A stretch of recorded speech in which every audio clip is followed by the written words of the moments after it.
এই যে ফুল গাছটা দেখতে পাচ্ছ, এই ফুল গাছটা না আমি 1 বছর আগে লাগিয়েছিলাম জানো তো। সত্যি বলছি 1 বছর পর আজকে ফুল ফুটেছে। আমার না এই ফুলটা ভীষণ ভালো লাগে জানো তো। আর সত্যি বলো ফুলটা দেখতে সুন্দর না? মানে 1 বছর আগে যখন ফুল গাছটা লাগিয়েছিলাম তখন তো অনেকটা ছোট ছিল, কিন্তু যখন আস্তে আস্তে বড় হতে শুরু হলো না তখন ফুল গাছের মধ্যে পোকা ধরে গিয়েছিল। তারপর বর্মশাইকে দিয়ে আমি পোকার আর কি একটা স্প্রে ওষুধ আনিয়েছিলাম, তারপর গাছে লাগিয়েছি। তারপর গাছটা কেটে দেওয়ার পর এই যে দেখো এখন সুন্দর ফুল ফুটেছে। বন্ধুরা দেখো আমাদের বাড়িতে এক নতুন সদস্য বাসা বেঁধেছে। এই যে এই পেয়ারা গাছটার মধ্যে, আর ওইদিকে দেখতে পাচ্ছ ওই যে পাখিটা উড়ে চলে গেল, এই পেয়ারা গাছটার মধ্যে বাসা করেছে। আর আমি যে ক্যামেরাটা অন করেছি না তখনই উড়ে চলে গেল, উড়ে গিয়ে এই পাশে একটা কলা গাছের মধ্যে গিয়ে বসলো। আমি না দেখিনি জানো তো, আমার মাসি এসেছিল তখন মাসি আমাকে দেখিয়েছে, দেখ কি সুন্দর করে পেয়ারা গাছের মধ্যে বাসা বানাচ্ছে। তখন বাসা বানাচ্ছিল, এখন পুরোপুরি বাসাটা তৈরি হয়ে গেছে, হয়তো বাসায় ডিমও দিয়েছে, যার জন্য সারাক্ষণ ও বাসার মধ্যেই থাকে। তো কি সুন্দর করে বাসাটা যে বানিয়েছে বন্ধুরা কি বলবো। গুড মর্নিং বন্ধুরা, আরও একটা নতুন সকালে তোমাদেরকে আমার পরিবারে অনেক স্বাগত জানিয়ে ভিডিওটা শুরু করলাম। তার সঙ্গে এটা কি বলবো, এক গামলা ফুল নিয়ে। দেখতে পাচ্ছ কত ফুল বন্ধুরা, এগুলো কিন্তু সব আমাদের বাড়ির গাছের ফুল। তো দেখো কত ফুল ফুটেছে, যতটা দেখতে পাচ্ছ। তো বন্ধুরা যতটা ফুল দেখতে পাচ্ছ ঠিক ততটা ফুল কিন্তু আমি মানে আমাদের ঘরে পুজো দিয়েছি, আর কিছুটা ফুল পাশে এক কাকিমাদের বাড়িতে দিয়েছি। আর এই ফুলটা নিয়ে এখন আমি যাচ্ছি আমাদের পাশের বাড়িতে, আজকে পুজো হচ্ছে, সন্তোষীমার পুজো। তো সেখানেই যাচ্ছি, আর আমি উপোসও আছি, তো সেখানে পুজোর কাজকর্মগুলো করব। তো সেটাই আজকে তোমাদের সাথে শেয়ার করব, ঠিক আছে? আর বন্ধুরা আজকে দুটো নিমন্ত্রণ, এক তো যাচ্ছি এখন পুজো বাড়ি, এক হচ্ছে রাতের নিমন্ত্রণ, ওটা হচ্ছে অন্নপ্রাশন বাড়ি। তো চলো এখন যাবো পুজো বাড়িতে, গিয়ে তোমাদের সাথে যতটা পারবো শেয়ার করার চেষ্টা করব। তোমরা কিন্তু অবশ্যই সম্পূর্ণ ভিডিওটা দেখবে, আশা করছি ভিডিওটা তোমাদের ভালো লাগবে। আর বন্ধুরা এখন 9:30 মতো বাজে, আমি ঘুম থেকে উঠে বাসি কাজ সেরে কিছু কাপড় বেরিয়েছিল সেগুলো কেচে দিয়ে এখন স্নান করে চলে যাচ্ছি পুজো বাড়িতে। আর মা আজকে রান্নাঘরের দিকটা সামনে দিয়েছে, কারণ আমি পুজো বাড়ি চলে যাচ্ছি। তো মা রান্নাবান্না করে ছেলেকে খাইয়ে দাইয়ে তারপর মা যাবে পুজো বাড়িতে। আর বোন এসেছে, বোনকে মা নিয়ে যাবে। তো চলো পুজো বাড়িতে গিয়ে তারপর তোমাদের সাথে দেখা হচ্ছে, চলো।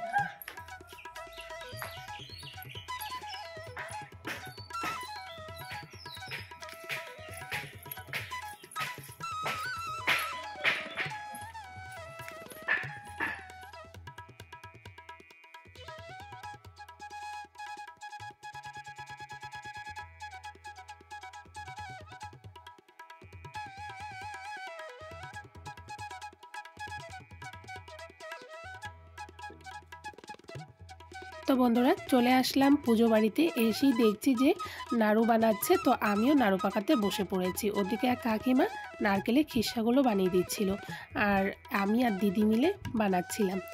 তোমাদের সাথে একটা কথা বলি, জানো তো আজকে সকালে ঘুম থেকে উঠে মার সাথে একটু রাস্তা হেঁটে এসে আমি উঠোন ঝাড় দিয়ে তারপর মুখ ধুয়েছি।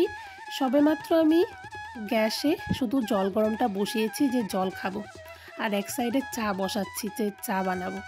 তো ওই সময় দিদি গেছে, দিদি গিয়ে আমাকে বলছে যে আমাকে আর কি বলছে যে আজকে তুমি উপোস থাকতে পারবে? আমি বললাম ঠিক আছে, কেন পারবো না থাকতে, তবে বলছে যে তুমি একটু উপোস থাকো না, তবে আমাদের একটু ভালো হয়। আমি বললাম ঠিক আছে, উপোস থাকতে তো আমার ভালোই লাগে, তুমি যখন এসেছো অবশ্যই উপোস থাকবো। আর তুমি ঠিক সময় এসেছো, আর একটু সময় যদি পরে আসতে তবে আমি আর পারতাম না, কারণ যদি চা খেয়ে নিতাম তবে তো আর উপোস থাকতে পারতাম না, তাই না? তো তাড়াতাড়ি করে আমি তাই বাকি কাজ সেরে স্নান করে চলে আসলাম দিদিদের বাড়িতে। আর আমার না পুজোর কাজ করতে ভীষণ ভালো লাগে জানো তো। আর ওদিকে ভোগ রান্না বসিয়েছে, আর হচ্ছে প্রসাদের জন্য ওই খিচুড়ি লাবড়া। এদিকে দেখো আমি বসে গেছি ফল কাটতে। তো ওখানে নাড়ু উপড়া ওগুলো বানিয়ে দিয়ে এখন চলে আসলাম ফল কাটতে। আমি একা একাই ক্যামেরা করছি জানো তো, কারণ এখানে না সবাই কাজে ব্যস্ত, আর আমার এখানে কেউ নেই, আমি একাই আছি। তো ফল কাটছিলাম, তার মাঝখানে একটু তোমাদের সাথেও শেয়ার করে নিলাম। তো ফল কেটে চলে আসলাম আবারও সবার সঙ্গে গল্প করতে। তো এইদিকে এই যে এই দিদিদের বাড়িতেই আজকে পুজো, আর এইদিকে সবাই এখন লুচি বানাচ্ছে, তাই আমি আর হাত দিলাম না, মানে ওরা তিনজনে মিলে বানাচ্ছিল। আর এইদিকে পুরোহিত মশাই চলে এসেছে, তো পুজোতে বসে পড়েছে। তো দাদাও পুজোতে বসে পড়েছে, যেহেতু দাদার নামই কল্পনা হবে তো দাদাকে পুজোতে বসতে হয়। তো এইদিকে দেখো পুজো শুরু হয়ে গেছে। আর এইদিকে এই যে এই হচ্ছে আরেক দিদি, তো দিদি মালা গাচ্ছিল।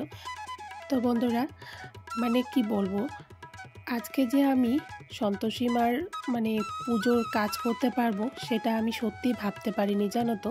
আমি সকালেও জানি না যে আজকে আমি সন্তোষী মার পুজোর কাজ করব বা উপোস থাকবো। তো সকালে দিদি গিয়ে বলল, তখন আমি জানতে পারলাম যে আমি আজকে সন্তোষী মার উপোস থাকবো। ওই যে বলে না, ঠাকুর যদি না টানে তবে কিন্তু হবে না, তাই না? আর এইদিকে হচ্ছে আজকে আরেকটা বাড়িতে নেমন্ত্রণ রাতে। তো আমি ভীষণ দুবিধার মধ্যে পড়ে গেছি, জানো তো। যেহেতু দুটো বাড়িতেই নিমন্ত্রণ, এই বাড়িতে নিমন্ত্রণ ছিল, তো সকালে যেহেতু বলেছে, তো সারাদিনই আমি আজকে এইখানেই আছি। তো আবার রাতে আরেক বাড়িতে নিমন্ত্রণ, তো সেখানেও তো যেতে হবে, তাই না? তো এদিকে দেখো পুজো হয়ে গেছে, আমি চলে আসলাম ঘরে। এদিকে আমাকে চা দিয়ে দিয়েছে, তো এখন আমি চা খাচ্ছি, আর ওইদিকে কাকিমা খাচ্ছে পান। তো বন্ধুরা যেটা বলছিলাম, যেহেতু রাতে আরেকটা নেমন্ত্রণও আছে, তো আমাকে সেখানেও যেতে হবে, যদি না যাই তবে খারাপ পাবে। তো তার জন্য আমাকে দিদির মুখের ওপর আমাকে না বলতে হলো, জানো তো। আমি চাইনি না বলতে, কিন্তু বলো তো কি, যদি জেনে শুনে আমি পাপ করি সেটা তো কি ঠিক হবে বলো? তো আমি জেনে শুনে পাপ করার থেকে বাবা সেটা আমি নাই করলাম, তাই না? সেটাই আমার মতে মনে হয় যে সেটাই ঠিক। তো দিদি আমাকে বলছিল যে তুমি উপোস আছো, অঞ্জলি দাও। তো আমি না অঞ্জলি দিইনি, জানো তো। কারণ অঞ্জলি দিইনি, অঞ্জলি দেওয়ার খুবই ইচ্ছে ছিল যেহেতু উপোস ছিলাম। তো অঞ্জলি দিইনি এই কারণেই, রাতে যেহেতু আরেকটা নেমন্ত্রণ আছে, তো সেখানে যদি না যাই তবে ওরাও খারাপ পাবে। সেটাও হচ্ছে পাশাপাশি বাড়ি আমাদের, তো সেখানেও যেতে হবে। তো তাই আর অঞ্জলি দেওয়া হলো না। আর দিদি বললো সন্তোষী মার পুজো করে টক খাওয়াও যায় না, তো সেটা জন্য আমি আরও অঞ্জলি দিলাম না। তো এখন চলে আসলাম বাড়ি। এখন সন্ধে হয়ে গেছে, ওদের বাড়ি থেকে আস্তে আস্তে অনেকটা দেরি হয়ে গেছে। তো এসে ওই একটু সময় বসেছিলাম একটু রেস্ট করে, তো এখন রেডি হয়ে গেছি। এখন যাব হচ্ছে অন্নপ্রাশন বাড়ি, তোমাদের বললাম না রাতেও নেমন্ত্রণ আছে, তো সেখানেই যাব। তো তার জন্য দেখো এখন রেডি হয়ে গেছি। তো সবাই রেডি হয়ে গেছে, এখন যাব অন্নপ্রাশন বাড়ি। তো চলো অন্নপ্রাশন বাড়ি গিয়ে তারপর দেখা হচ্ছে, ঠিক আছে?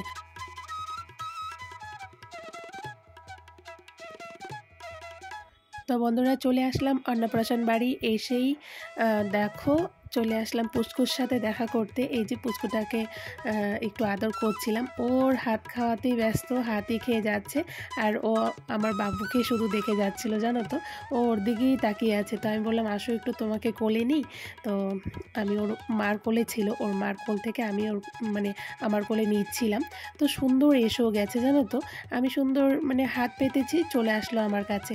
আর কি জানো তো, আমার না ভীষণ ভয় করছিল।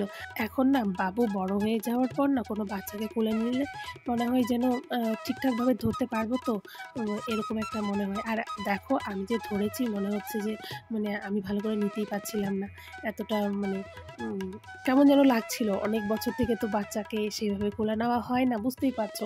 এখন বাবু বড় হয়ে গেছে, তো অনেক বছর আগের কথা। তো যাকে ওর সাথে দেখা করে চলে আসলাম। ওকে যেখানে বসানোর মানে আয়োজন করা হয়েছিল, তো সেটা তো ওর বসার সোফা খালি পড়ে আছে, কারণ ও এখন ঘরে চলে গেছে। বাইরে অনেক ভিড় গ্যাঞ্জামের জন্য ওর এখানে একটু অস্বস্তি হচ্ছিল, তো তাই ওর মা ওকে ঘরে নিয়ে গেছে। এখানে ফাঁকা পড়ে আছে, তো আমরা সবাই এখানে বসে গল্প করছিলাম। আর আমাদের না আস্তে আস্তে অনেকটা দেরি হয়ে গেছিলো, জানো তো। কারণ ওই পুজো বাড়ি থেকে বললাম না সন্ধ্যের পরে এসেছি, তো এসে তারপর একটু রেস্ট করে তারপর এদিকে আবার রেডি হয়ে আস্তে আস্তে অনেকটা দেরি হয়ে গেছে, তাই এখন অনেকটা ফাঁকা হয়ে গেছে। এখন বুঝি 11:30টার মতো বাজে। তো দেখো অনেক লোকই ফাঁকা হয়ে গেছে। তো এখন আমরা খেতে যাব। তো চলো খাওয়া দাওয়া করে তারপর তোমাদের সাথে দেখা করব, ঠিক আছে? তো বন্ধুরা আমাদের কিন্তু খাওয়া দাওয়া হয়ে গেছে। খাওয়া দাওয়ার ভিডিওগুলো তোমাদেরকে দেখাতে পারলাম না। এদিকে একটু বাচ্চার পিসিকে তোমাদেরকে দেখিয়ে দিলাম, এদিকে হচ্ছে দাদু ঠাম্মা। তো দাদু ঠাম্মাকেও একটু দেখিয়ে দিলাম। আর এখন যাওয়ার পথে তোমাদেরকে একটু গেটটাও দেখিয়ে দিই, কারণ ঢোকার সময় না গেটের ছবিটা তোমাদের সাথে আর দেখানো হয়নি। তো চলো ভিডিওটা এখানেই শেষ করছি, ঠিক আছে? চলে আসবো আর একটা নতুন